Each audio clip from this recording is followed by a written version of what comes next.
Good afternoon and welcome to CFO Lunchtime Live. I am James Solomons, Global CFO at XREF.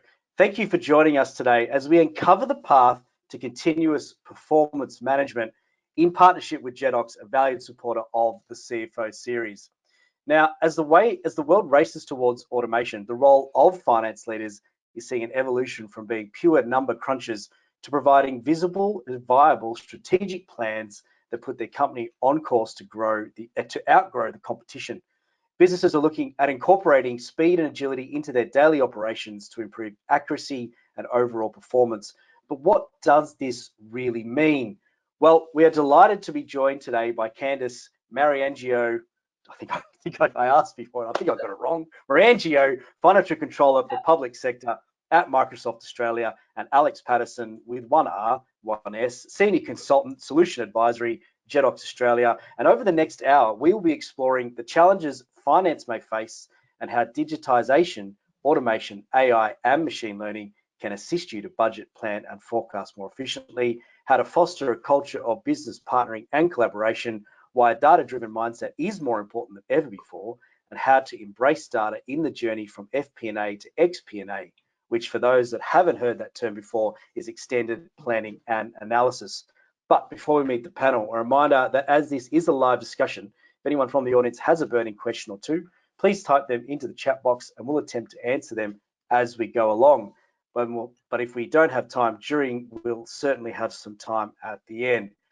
Enough from me, let's get into the questions.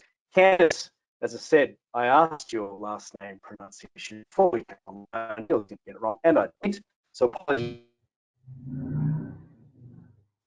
about that. But for our audience today, can you tell us a little about yourself, experience, and role with Microsoft Australia?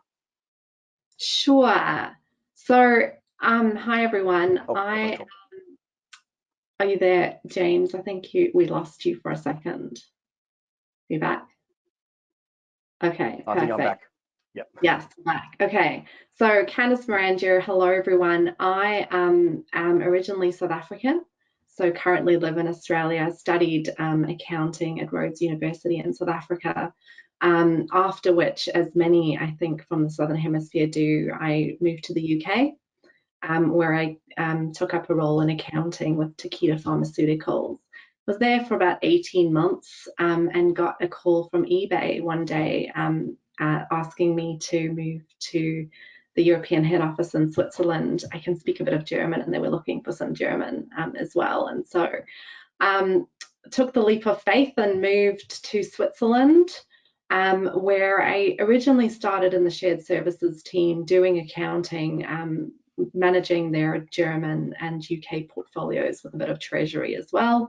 And then I was in that role for a couple of years and looked to move to the FP&A team. So moved into or looked after merchant development and advertising. So spent some time doing a range of different FP&A roles and was fortunate enough to join their leadership program, which is a four rotations of 6 months each and can be anywhere in any role across the globe. And so did a variety of roles cross-border trade with PayPal at the time, did a role in France in their PayPal FP&A team, then moved into the M&A team where I kind of had my bum in the right seat at the time when they announced the eBay PayPal separation. So got to work on that for a year, which was amazing. And then finally localized into a role in the North American FP&A team doing special pricing and sales compensation. So was there in total for about 5 years. And at some point, my husband and I looked at each other and said, is this where we wanted to bring up our children? He's Australian. Our family was, a large part of our family was here. So we decided to move the family to Australia. And I barely set foot here, and Microsoft called me asking if I would like to join the team in the public sector controller role. So here I am, been here 3 years and loving it. And yeah, that's me in a nutshell. And in terms of, and apologies to everybody if my internet's a bit sketchy today, but in terms of your role at Microsoft, your public sector team, go into some specifics for us about day to day? Sure. So I think that, look, my role is a mile wide, but also a mile deep. It's across multiple products, multiple areas. Part of it is secular in that, we have rhythms of the business, and part of it is ad hoc, depending on what the business demands are. I would say the bread and butter really is global budgeting. Obviously, we do global budgeting on an annual basis, by country, by segment. So we've got like enterprise, commercial, public sector. We've got an SMB business as well. We go down to the sub-segment level. So for example, in public sector, we've got a government kind of piece to that. We've got some strategic accounts. We've got an education business that all falls within public sector. And then we go into further detail of by product, by month. And that's all initially cascaded by corp. And we'll scrub the data and look at the we'll scrub the data and try and understand the risks and the opportunity and the upside and things like that. And then we may horse trade with other segments.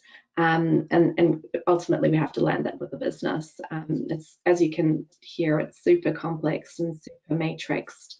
And then obviously we've got a bit of forecasting. We do a quarterly forecast that's in the systems and the tools. And then we also do a monthly kind of check-in offline cycle.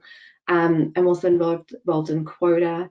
That's a little bit more arm's length. My role more in the quota process is to make sure that everything's done fairly. Usually quota's done for the business by the business, but finance, like I said, has an arm's length play.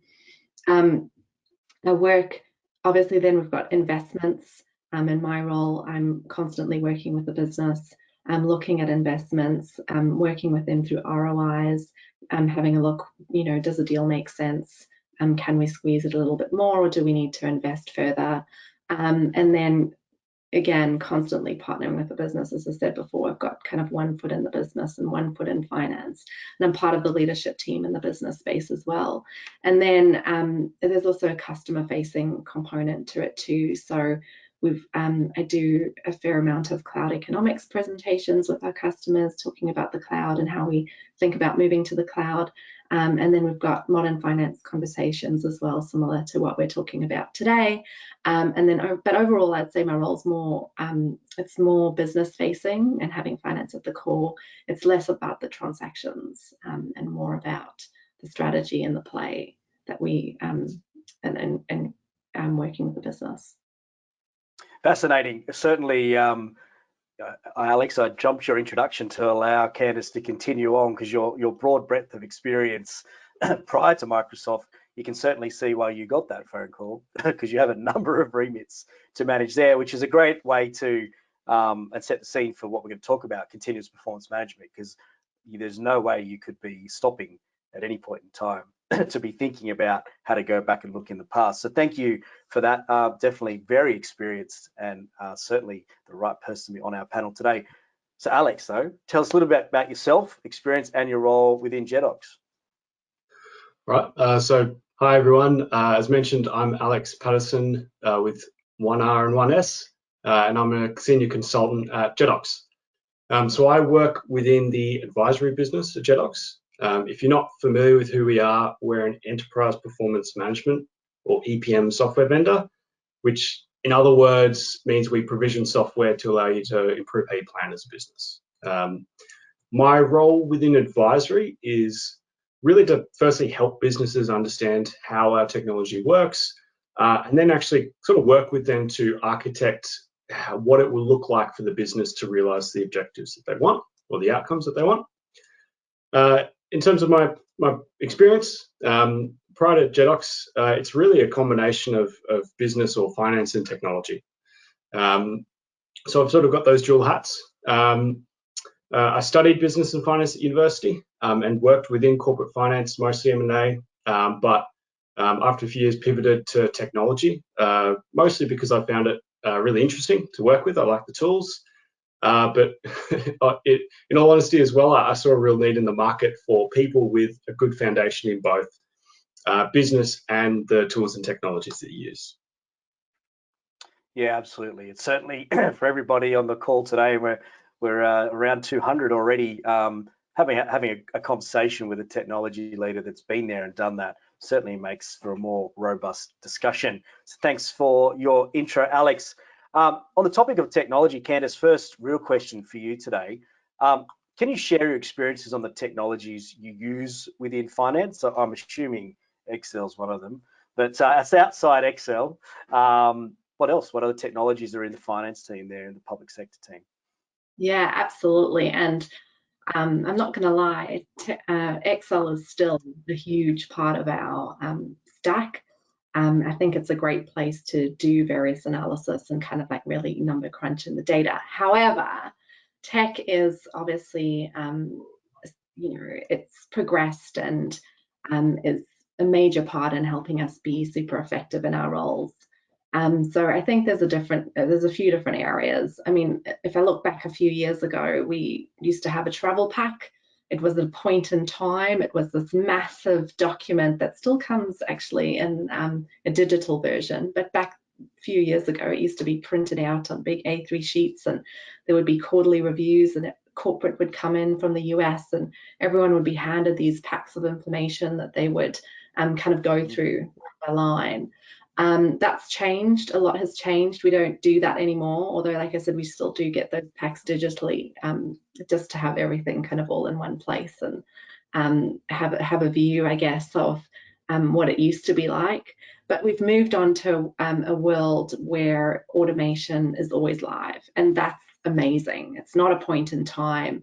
At any point during the day, I can log on to various tools, and that information is current, it's in the moment. So we use various reports. Power BI is one of them. We have shared or common reports that we can share across the business. They're super dynamic, or you can create your own set of tool or Power BI reports from the data lakes as well. It allows the business to self-serve, which is massive. It's not static, like I said. It's live. It's not a point in time. It means that all of my sales teams have access to the same information, or virtually the same information that I do. I might have a lot more. They may have. There's also role-based security, so it allows you to share data with relevant restricted groups. So I, for example, might have access to information that's global so that I can benchmark, whereas somebody in my sales team may just have access to information that's just relevant and pertinent to his team or her team and what it is that they're looking at. But it means that they don't ring me up and ask questions like, has certain revenue billed or landed? What does their T&E spend look like? That information is all available to them. They can self-serve, so that's massive. It's flexible. You can drill down to whatever level of detail you like. I can look at Azure on the top level, or product or software, sorry, on the high level, or I can dig down and go, what is E5 looking like? What's our pipeline look like? What's landed? Where are we versus budget? What's our year-over-year growth? So there's really, it's super flexible, and you can go down to whatever level of detail you want. And then, as I said, there's role-based security. So regardless, I don't have access to payroll information, for example. That's restricted. It's super confidential, but I have access to just about everything else. Whereas somebody in the sales team may have access just to, what his team is managing and what they're doing, and not anything more. They're also, I think, though, the key kind of message here as well is you've got to take the business along the journey. We can't. It is a process that's led by finance, or the tech is led by finance and our CFOs. But the business has to be along that journey as well. It doesn't work out as well as if they, one, not using it, and two, if they're not updating their pipeline so that when you're looking at it, it's, if you're looking forward, that it's up to date and accurate. So I think it allows more time to develop insights, and finance doesn't scale in the same way that the businesses do either. 3 years ago when I joined, my business was half the size of what it is today. I'm still one person in the finance team doing all of what I was doing before and more. So the tech has really allowed us to kind of scale and with the business. Yeah, fascinating. I like that. The business has grown, but you're still doing that. But what you do, and you definitely, it's probably because the tech has allowed you to grow without having to bring in headcount, allow that headcount to go somewhere else. Yeah. On the topic of technology, Alex, I'll say, go on, Candice. Yeah, continue. Sorry, I was just going to say I missed to mention a couple things as well. We also use technology for forecasting. We do have it's a tool called Commercial Predictive Planning tool that allows us to do various what-if scenarios as well. That was something in the past that every person was probably doing individually.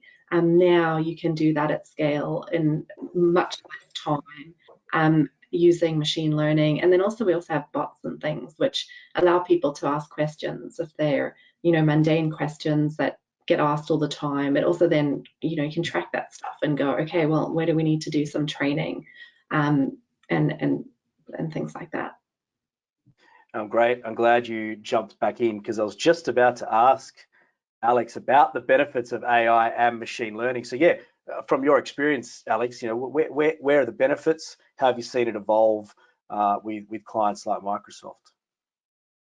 Yeah, so Candice mentioned the first one, the first sort of key benefit that I talk about, which is in general these sorts of technologies, so be it AI, machine learning, or process automation, they really just free up time from what I call like low cognitive activities. So things that are repeatable, things that are simple but are draining and frustrating tasks for finance professionals to do.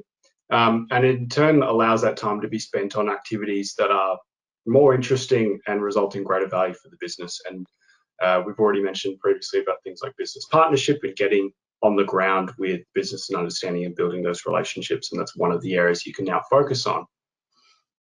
In my experience, and for planning in particular, AI and machine learning have that same impact about freeing up time, so you can do these quite detailed and accurate forecasts in significantly less time. But it obviously goes further, and I spoke about the time aspect before. With these technologies, you can really just achieve planning at a level of speed, accuracy, and detail that is difficult to replicate with a traditional sort of human-centered forecasting or planning approach.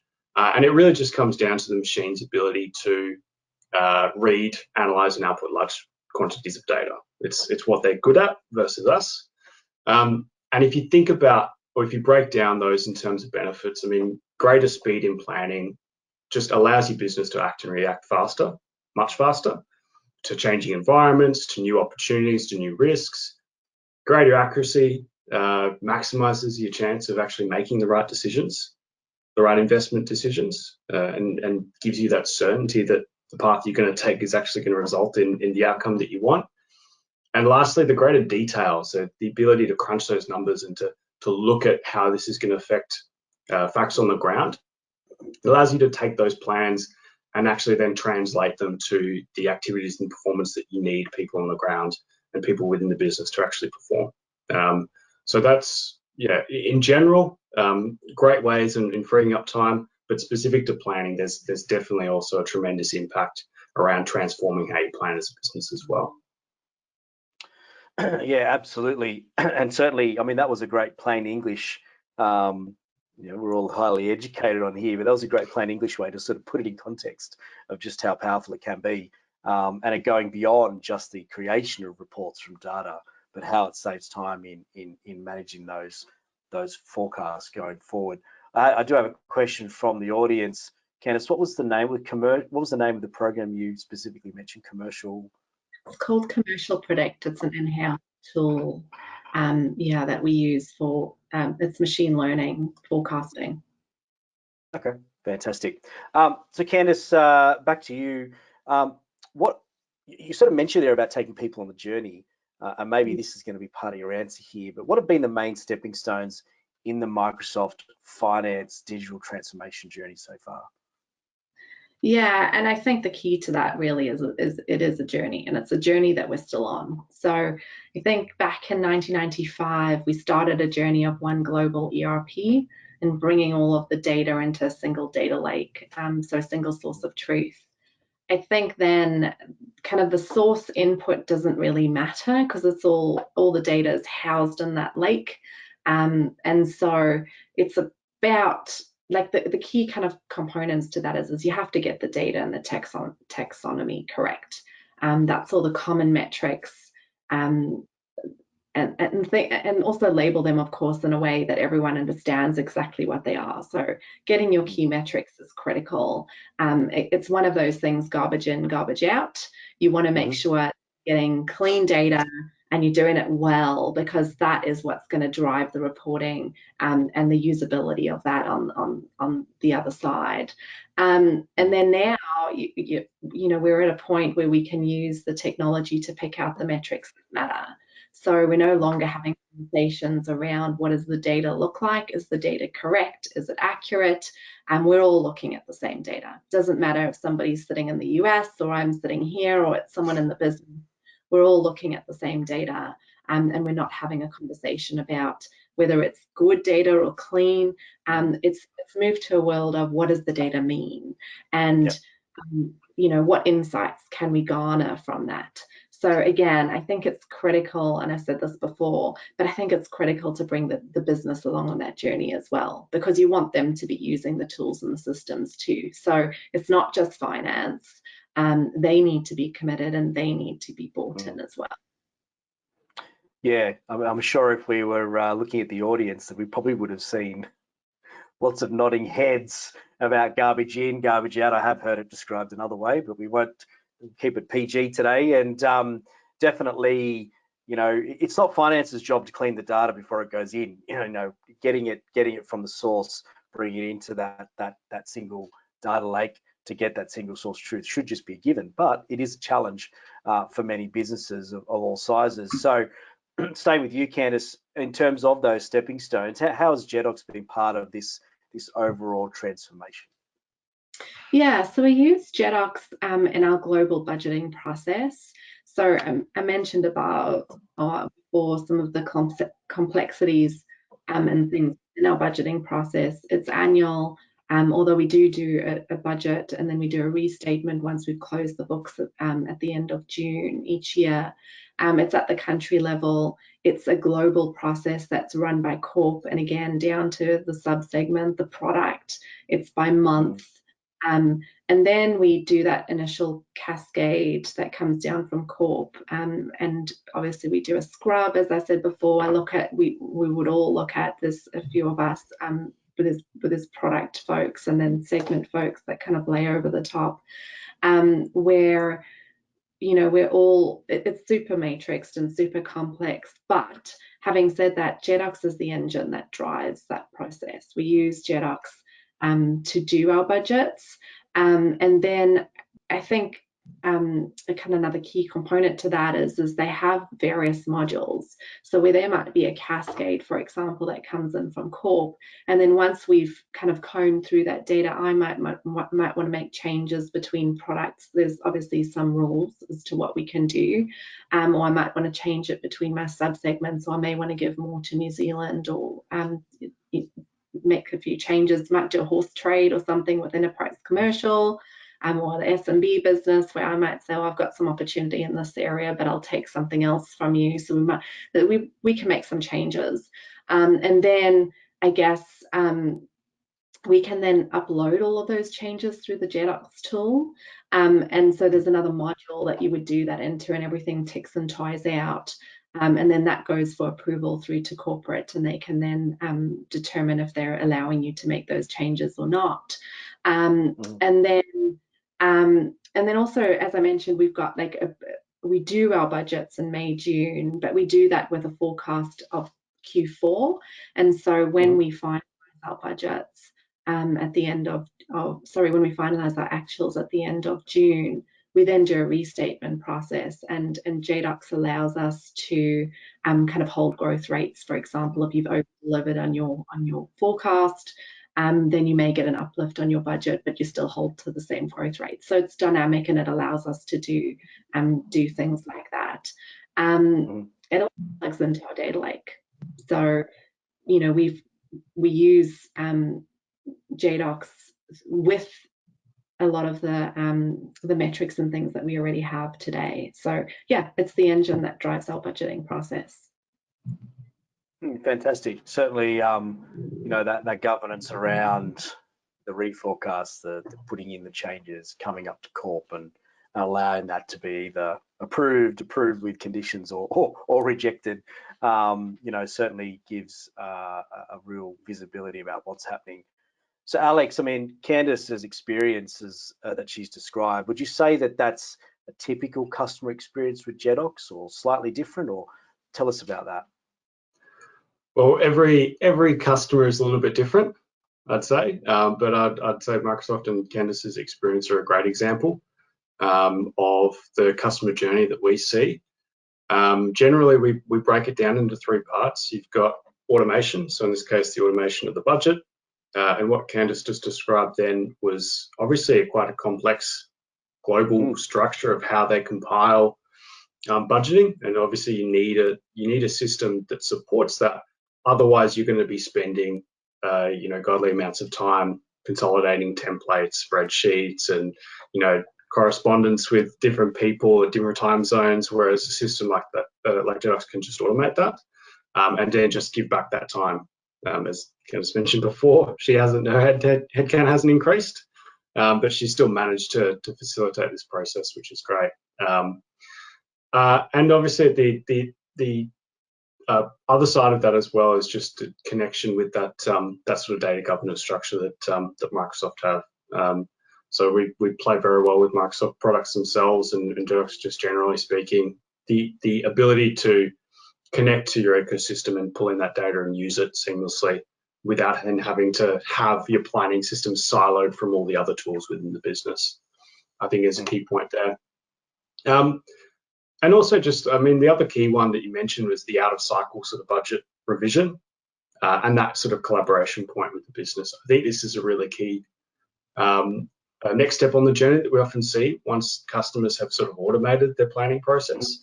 Is, okay, now that we've just got that one process that's kind of streamlined, how can we easily revise it? How can we support conversations with the business, show the impacts of new decisions, or show the impacts of new things happening, and have a tool that easily allows us to do that? So yeah, I think it's a great example that touches on sort of the two of the 3 sort of key areas that we look to help customers with. Yeah, and look, certainly if Jedox can be across the workings of a small business like Microsoft, then certainly it's going to be suitable in a number of cases, and in many organizations. So Candice, back to you. We're still in technology, but it's taking a slight tangent. You mentioned earlier around that business partnering, and certainly culture is very important to Microsoft. You know, again, large organization. What have you done around that people and culture piece, either, you know, within the finance scope, a bit broader, or even at the wider level? Yeah, look, I think people is really at the forefront of everything that we do. We want people to want to work at Microsoft, and we want people to love working here. Like, that's really key. Satya talks about empowering every person on the planet to achieve more, and that really starts with us. So I think every person that works here is encouraged to excel, and to empower. It's also empowered to make decisions and really drive the business. I think that's huge when we talk about culture and our people. So, and really the types of people that work here. There's a growth mindset. We're encouraged to do new things constantly, to fail fast. I mean, we learn from our mistakes and to try again. So really the sky is the limit. And I think that really defines the culture of how we work here. There's, like I said, the sky is the limit, and you don't have to feel afraid to fail or afraid to try new things. We really are encouraged to do that. And then I would say, as far as digitization goes, it's a journey. It's not something that appears one day and everyone uses it. It takes hard work, and there's a lot of perseverance that goes into that. There's a tone from the top, and it's a team effort that everyone needs to buy into. Yeah, as you know, in terms of, I like what you said there at the start of that. You know, you want people to enjoy working at Microsoft.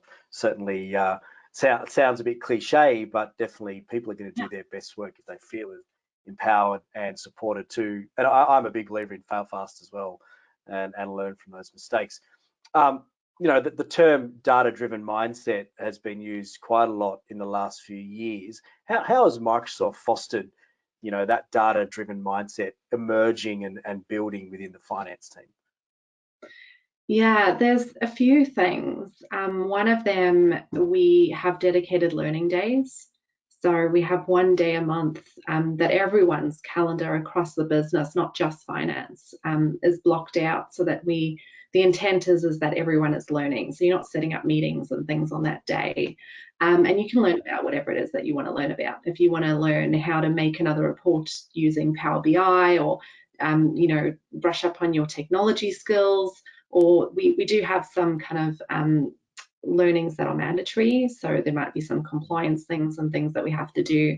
Alternatively, you might just want to learn more about a product, or you might want to learn about something within the business. So that's really encouraged and kind of really treasured, I think, within the business, that we have that opportunity to have that learning day. And then everyone's encouraged to be citizen developers and embrace the technology as well. So to give you an example, I, together with one of our finance rotation analysts, created a Power BI report around states. So in public sector, we do a lot of whole of government agreements that are with kind of typically state kind of driven, but reporting in the way that we typically look at the business, especially outside Australia or ANZ, is not really necessarily state driven. But we wanted to see if there were any that we could garner from comparing New South Wales to WA to Queensland, as an example. And there's a lot of takeaways, for example, you know, on what resources are put into a state and what's driving that growth. So that's just you know, something that we did kind of in our spare time, so to say. We did a Power BI report that kind of looks at that. So and then we're encouraged to be curious. I mean, also encouraged to share our global experiences. So, for example, recently I had Canada reach out to me. They had heard that we'd had some best practices in forecasting, and wanted to learn a little bit more about what it is that we were doing.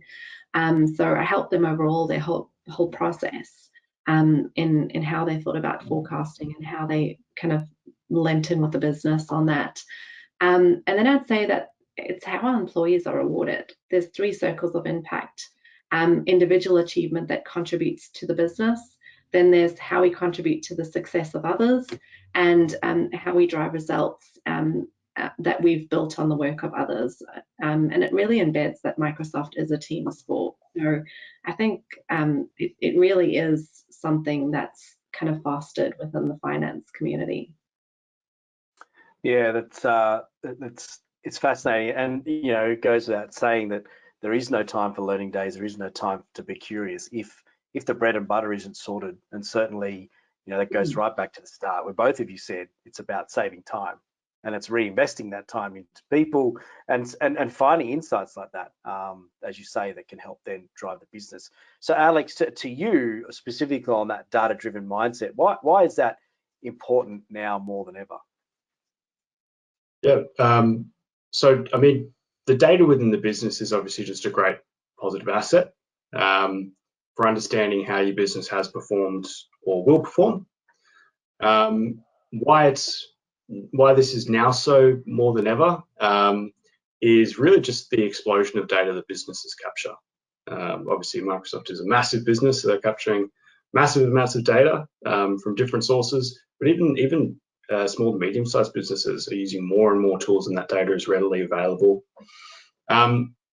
And secondly, this is sort of paired with the increasing number of tools and the proficiency of non-technical users to actually access it and utilize it in their day-to-day. So Candice, you mentioned citizen developers. We're seeing a lot of this, the tools that support this and people who are employed actually with this capability in mind. So, I mean, that's really, as I see it, why it's more important now than ever, is just it has greater potential to impact your business. And on the flip side, I mean, to be honest, if you're listening to this, and I have conversations every week with different businesses that are obviously looking to maximize the use of the data and things like this, why it's really important is if you're not looking at this seriously and sort of building this culture and sort of and investing in these tools and all these sorts of things, it's very likely that your competitors are doing it, and you're potentially leaving yourself at a competitive disadvantage by not sort of looking at this from a holistic perspective in terms of the people that you have, the skills that they have, and how readily available or how readily able they are to actually access this and learn it and use it, and then sort of loop that back into support and improve the business. Yeah, certainly. You know, that alone is a reason to be staying ahead and getting these things in place. I have a great question from the audience, and I'll throw it to you, Alex, but feel free, Candice, to jump in. And I'm going to read it verbatim because I love how it's been put. So with Jedox and planning, we use the accountant's love child for budgeting, which I'm assuming is Excel. However, Power BI for everything else. Our issue trying to get away from Excel is the complexity of doing budgets across departments and using drivers of businesses as a multiplier effect. Can you use drivers in Jedox, i.e. from data points within Power BI? Tricky question there, Alex. Yeah, so I'll break that down into a couple of different sections, just because I want to answer it correctly and completely. So drivers in Jedox, absolutely. So you can have your core financial models, and then we can connect these to sort of operational models that, you know, connect to, you know, your revenue accounts and your P&L are generated from a budgeting and forecasting perspective by, you know, budgets and forecasts of how you're going to operate as a business, your sales team, other aspects of, or whatever sort of industry or business model you're running. The complexity is something, I mean, we work with medium to large businesses, including Microsoft as an example. So we can capture that level of complexity. The other key component that you've left out, but I'm going to introduce here around the Excel component is really just the adoption and familiarization with Excel. People are used to it, and so that's what they expect when they adopt a new tool. So it's sometimes the hurdle is the system able to reproduce the modeling that you want, but are people willing to use it? And we've got a whole range of sort of ways in which we've addressed that challenge, and ways in which you can continue to use Excel should you wish, particularly for sort of the gray areas around the edges. So the things that are not incorporated as part of your core budgeting or financing, which any typical finance user, their default position is, well, I'm just going to pull into Excel. And so you don't necessarily want to stop that from happening, but you want to give them access to the single source of truth and give them the ability to do that in a way that's, you know, protecting data and it's repeatable and all these sorts of things. I think the last question there was around Power BI. So we've got a good relationship with Microsoft from a technical perspective. So we work with Microsoft both as, you know, a customer relationship as well as we're sort of a gold partner from a development perspective as well. So any data that sort of sits within Jedox, you can just push it through via a data connector. It's a technical method through to workspaces in Power BI. So what we tend to do is the modeling, so the calculation and the rules, etc., sits within Jedox. But then you can make Power BI sort of like the front end, nice BI sort of layer on top of that where people can come in and look at reports. And the benefit to that is outside of planning, you're probably using Power BI for a whole range of other operational reporting as well. So it means you can just have one system for BI and reporting, and then Jedox is sort of like the planning tool. But it also means that because we run like Excel a little bit, where you have those centralized calculations and things like that, you can manage them just within Jedox. You're not having sort of calculations and logics for, how you calculate margin in Jedox, as well as doing it in Power BI, which is obviously a source of error, and sometimes not having that single source of truth, which everyone's always trying to get. So I hope I answered that completely. Yeah, it certainly seemed like it. I'd encourage our audience question thrower to reach out to you for any more information. Candice, anything you want to add, or happy to move on? No, it was a great answer. I think Alex covered it. All right, fantastic. So that actually is a good segue into this next question to you, Candice. We saw from Alex's answer there to that audience question the way it can all be connected and bring in all those other data sources. And you said you've got the data lake where there's a single source of truth. So how does that translate into driving value through business partnering and extended planning analysis from your team into the rest of the Microsoft business? Yeah, so I think, look, I mean, ultimately at the top of all of this, I think the business sees finance as a key member of that team. So we're not an afterthought, we're a key member at the table when it comes to the business, and they look to us all the time for help and also for guidance and really just to be that business partner. So I spoke a little bit before about like some of the forecasting and stuff that we do, and so kind of by means of an example, I might just share a little bit about our forecasting process, where we have a fortnightly process in public sector, whereby we check in with all of our sales teams on a fortnightly basis. So I prepare some of the templates that we use. The business then would input their kind of best likely worst case scenarios into the templates, and then we have a call whereby we all sit down and discuss what the call is, why the call as it is, and kind of go through a little, not at the nth level of detail, kind of more high level, but kind of what are the big swingers and movers and things each week. And then we use Teams, so it's a virtual thing. You can be in the office, but we use Teams and stuff to share and collaborate through that process. And ultimately, we pull all of that information from Power BI. So we pull that information into Excel from KPI Lakes rather. But the teams may be looking at their information on Power BI as well. Again, it's one kind of single source of truth. And so we can have a conversation, whether we're looking at it in my Excel version or whether we're looking at it in the Power BI. It's all the same information.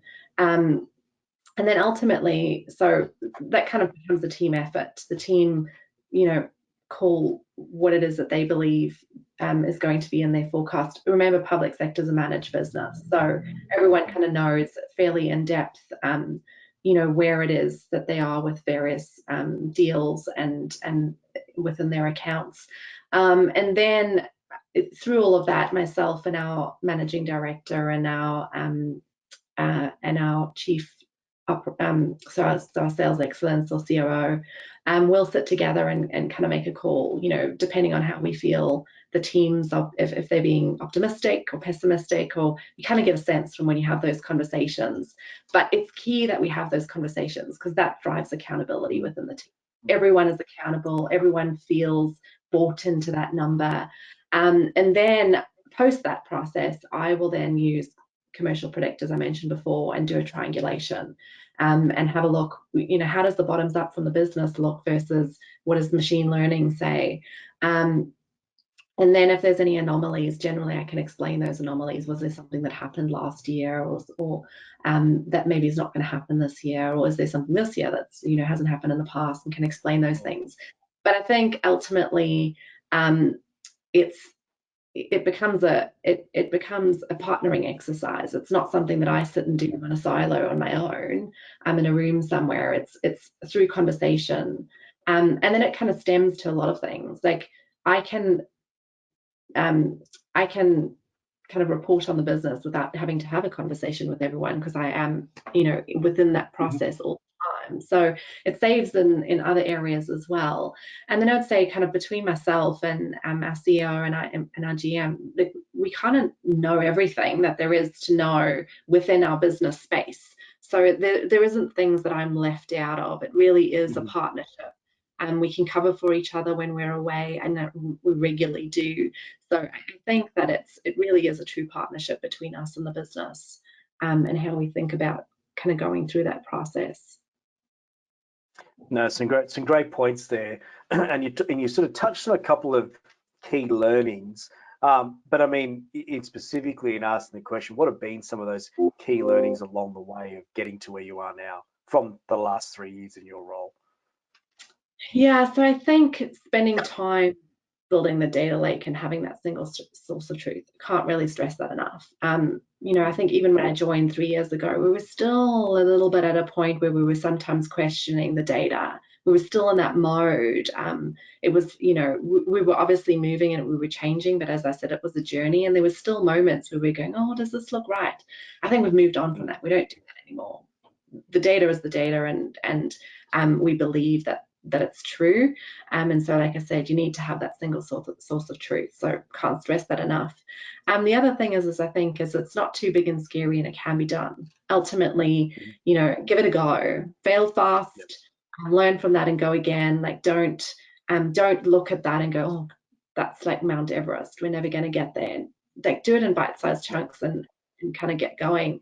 And then partnering with the business is crucial. One Microsoft, we're better together, we're more effective as a team, and we're more effective partnership as well. So really it's that partnering component is crucial too. So then in terms of, and again, you touched on this in the previous question around driving value, but how is continuous performance management helping drive the Microsoft business? Yeah, look, I think it allows us to look forward instead of constantly being in our rearview mirror. We're constantly evaluating the business. Like I said, I have a 2-week check-in on the forecast cycle. Not that we submit forecasts then, but it's just that accountability approach of we're constantly having those conversations. It's not a meeting that I miss, it's not a meeting that my GM misses, and it's not a meeting that our COO misses. That drives the accountability with the business, and so it's a continuous process and a continuous conversation. So we know, at any point in time, how we're tracking. Corp knows how we're tracking. It's I don't get phone calls anymore going, oh, Candice, what's your variance to budget? No, they can see that in the tools and the systems. It's a continuous conversation. However, having said that, sometimes they don't have the context. So they might call me, oh, hey, what's going on? I see there's this big new deal overnight, or you're missing on something. And so they may call me up and try to understand more about the context, but the information is there and the data is there and everyone has access to that. And then look, I mean, we close our business in 3 days. Imagine that. A company as giant as Microsoft, we're able to close our business in 3 days. And from the first day that we close, like from the very first day of the month, there's certain elements of the business that that we already have as actual and final, and you can start to comment on or report on. And then I think it allows you to spend more time on the things that matter, driving the business for more future planning, more strategic, and allows us to course correct and pivot kind of as we go along. So we aren't waiting until it's too late. It's not a case of realizing that you've missed the budget once the budget's closed. You kind of where you go, you can course correct, or overspending on something once it's too late. You can rein stuff in and adjust and things as you go along. Yeah, it certainly gives true meaning to the word continuous in that sense, and again, for a small organization like Microsoft to close in 3 days, I mean, that is a phenomenal effort, and definitely it allows a large organization to get speed and agility. And as we all know, large organizations are often given the sort of the hat of being too slow to move, unable to move and pivot. But if you've got that sort of visibility across the business, not just in finance, around how the business is going, and to be able to, as you say, within 3 days, close, make comment, even make comment earlier on what's happening. There's very little place to miss things, and there's very little place to hide. As you rightly said, it's about accountability and understanding. And I guess for yourself, when that phone rings, it's not just going to be a question to ask, hey, how's it going? There's a real reason for that phone call. So you're more likely to pick up the phone.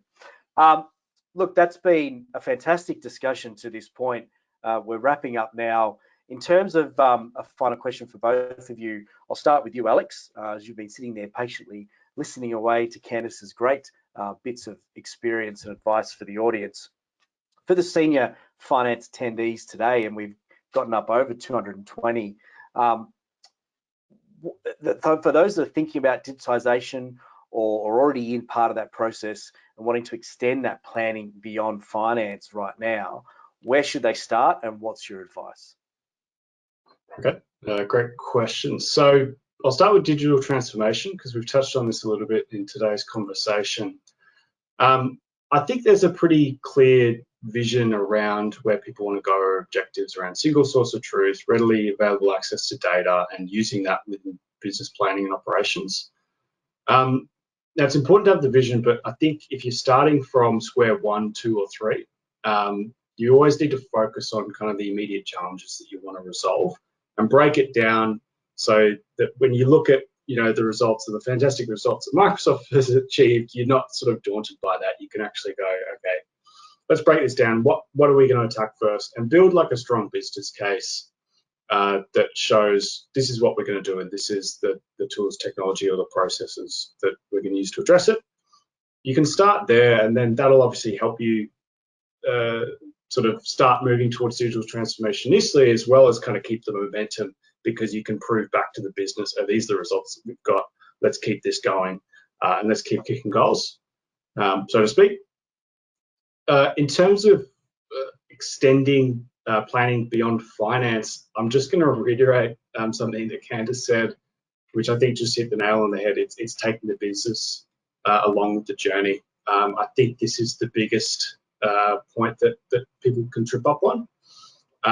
If you're looking to do integrated planning or XP&A, you just can't treat it as a sort of a unified planning platform that's sort of finance-centric or finance-owned. What you risk ending up with is sort of a platform or a process that's viewed as kind of like a planning compliance tool, which is what we've heard people complain about in the past. If you take sort of sales, for example, yes, they care about their budget and forecast numbers and how they're tracking, but they also care about things like how much commission and bonuses they're going to earn, how many people they need to hire. These are sort of the answers and outcomes that they need. If you can incorporate that within your sort of XP&A or planning processes, you'll end up with a situation where all the different parts of the business actually see value in it, and they actually want to use it day to day. And that's obviously great for adoption and the success of sort of the overall initiative.